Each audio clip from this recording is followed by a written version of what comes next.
പേരാമ്പ്ര അനു കൊലക്കേസ് പ്രതിയുടെ ജാമ്യം റദ്ദു ചെയ്യാനുള്ള നീക്കത്തിലേക്കാണ് പോലീസ് പോകുന്നത്. മുജീബ് റഹ്മാന്റെ ജാമ്യം റദ്ദു ചെയ്യാൻ പോലീസ് റിപ്പോർട്ട് നൽകും. ദീപക് ധർമ്മടം ചേരുന്നു കോഴിക്കോട് എന്ന വിവരങ്ങളുമായി. ദീപക്, പോലീസിന്റെ നടപടികൾ എന്തൊക്കെയാണ്?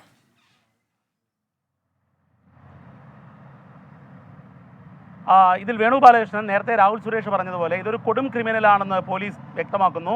അതിൻ്റെ അടിസ്ഥാനത്തിലാണ് ജാമ്യം റദ്ദു ചെയ്യാൻ വേണ്ടി കോടതിയിൽ റിപ്പോർട്ട് നൽകാനുള്ള അടിയന്തര നടപടി പോലീസ് ആരംഭിച്ചത്. Rural SP doctor Aravind Sukumaran ഇതിനുള്ള നിർദ്ദേശം നൽകി കഴിഞ്ഞിരിക്കുന്നു. അതായത് നേരത്തെ മുക്കത്തെ പീഡനക്കേസിൽ ഇയാൾ ജാമ്യത്തിലാണ്. അതിൽ പ്രതിയായ ഈ മുജീബ് റഹ്മാൻ ജാമ്യത്തിലാണ്. ഈ ജാമ്യം റദ്ദു ചെയ്യാൻ വേണ്ടി നാളെ തന്നെ പറ്റുമെങ്കിൽ താമരശ്ശേരി മജിസ്ട്രേറ്റ് കോടതിയിൽ റിപ്പോർട്ട് നൽകാൻ വേണ്ടിയുള്ള തയ്യാറെടുപ്പാണ് നടക്കുന്നത്. അതിനുള്ള നിർദ്ദേശം SP ഓഫീസിൽ നിന്നും പോയി കഴിഞ്ഞു.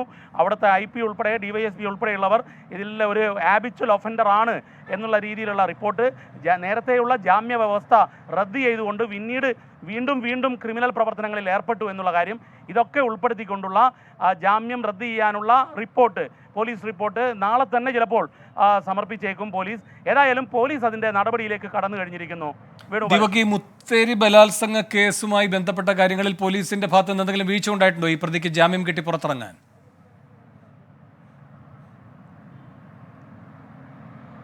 ഇതിൽ നേരത്തെ തന്നെ പോലീസ് പലകുറി ഇയാളെ കാപ്പ ഉൾപ്പെടെ ചുമത്താൻ വേണ്ടി ശ്രമിച്ചിരിക്കുന്നു. മലപ്പുറം പോലീസ്, അതായത് ഇയാളുടെ അഡ്രസ്സ് പ്രകാരം ഇയാൾ മലപ്പുറം ജില്ലാ പോലീസിന് കീഴിലാണ്. മലപ്പുറം ജില്ലാ പോലീസ് തന്നെ ഇയാളെ കാപ്പ ചുമത്തുകയും കാപ്പയുടെ ഉള്ളിലേക്ക് ഇയാൾ പോവുകയും അതിനുശേഷം ഹൈക്കോടതിയിൽ ഉൾപ്പെടെ ഹർജി നൽകിക്കൊണ്ട് ഇയാൾ അതിൽ നിന്നും വിടുതൽ വാങ്ങി ജാമ്യത്തിലിറങ്ങുന്ന ഒരു സാഹചര്യമാണ് ഉണ്ടായത്. അതായത് പോലീസിൽ നിന്നും ലഭ്യമാകുന്ന സൂചനയും നമ്മൾ പ്രാദേശികമായി അന്വേഷിക്കുമ്പോഴും ഈ മോഷ്ടാവിന് കൃത്യമായ ചില നിയമസഹായങ്ങൾ ഉൾപ്പെടെ ലഭിച്ചിരുന്നു. അതായത് വിദഗ്ധരായ അഭിഭാഷകരെ ഉൾപ്പെടെ ഇറക്കിക്കൊണ്ടാണ്. കാരണം അതുകൊണ്ട് തന്നെയാണ് ഈ മുത്തേരി കേസിൽ ഉൾപ്പെടെ ഇയാൾക്ക് ജാമ്യം കിട്ടിയത്. പോലീസിൻ്റെ ഭാഗത്തുനിന്ന് വീഴ്ചയുണ്ടോ എന്നുള്ളത് ഈ ഘട്ടത്തിൽ പറയാൻ സാധിക്കില്ല. കാരണം നമുക്ക് അത്തരത്തിൽ ഒരു ആരോപണം ഏതെങ്കിലും രീതിയിൽ ആരെങ്കിലും ഉയർത്തിയിട്ടില്ല.